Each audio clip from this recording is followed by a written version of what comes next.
don't be attached to meditative experiences.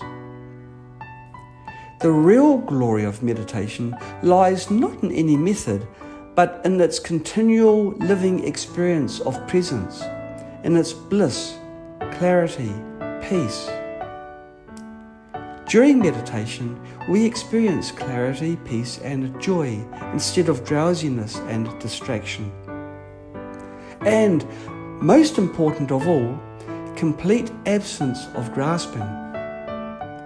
We are not attached to these experiences. Instead, we maintain a state of mindful awareness. Even though you experience clarity, you are not immersed in clarity.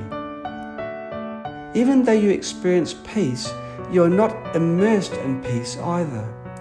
Instead, you stay mindful. The diminishing of grasping in yourself is a sign that you are becoming freer of yourself. And the more you experience this freedom, the clearer the sign that the ego and the hopes, desires, and fears that keep it alive are dissolving. And the closer you will come to the infinitely generous wisdom that realizes egolessness. Your attachment to the ego is gradually loosening. Although ego still occasionally appears, your attachment starts to have gaps. Previously, your ego grasping was constant, without gaps, and strong. Now, although your ego grasping is still there, it is no longer constant, but rather has gaps in between. Although your ego grasping is still there, it's not as strong and insurmountable as before. Now, with just a little effort, the wisdom of egolessness can arise. Once you make a slight mental effort, you can experience the egoless state. Sometimes, you can even abide in the egoless state for a little while.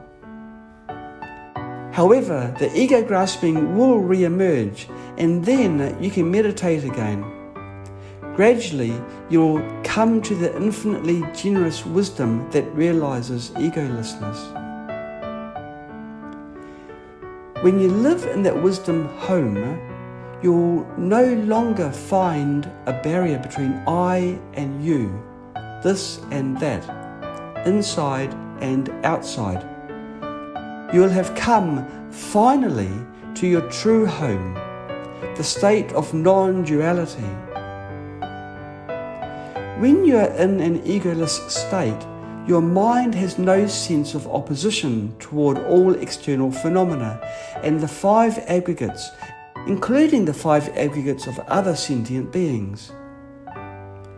Previously, you are bound by the notion of I, followed with the notion of mine, leading to a strong sense of opposition. Now that you are egoless, the notions of I and mine are gone. Thus the opposition is gone. Non-opposition is non-duality. Duality means opposition, inside and outside, you and me, this and that. We are strongly attached to the notions of you and I. Despite talking about the wisdom of egolessness every day, in daily life we are still strongly attached to the notions of you and I. With just a slight lack of mindfulness, you may start to firmly cling to you, I, and mine.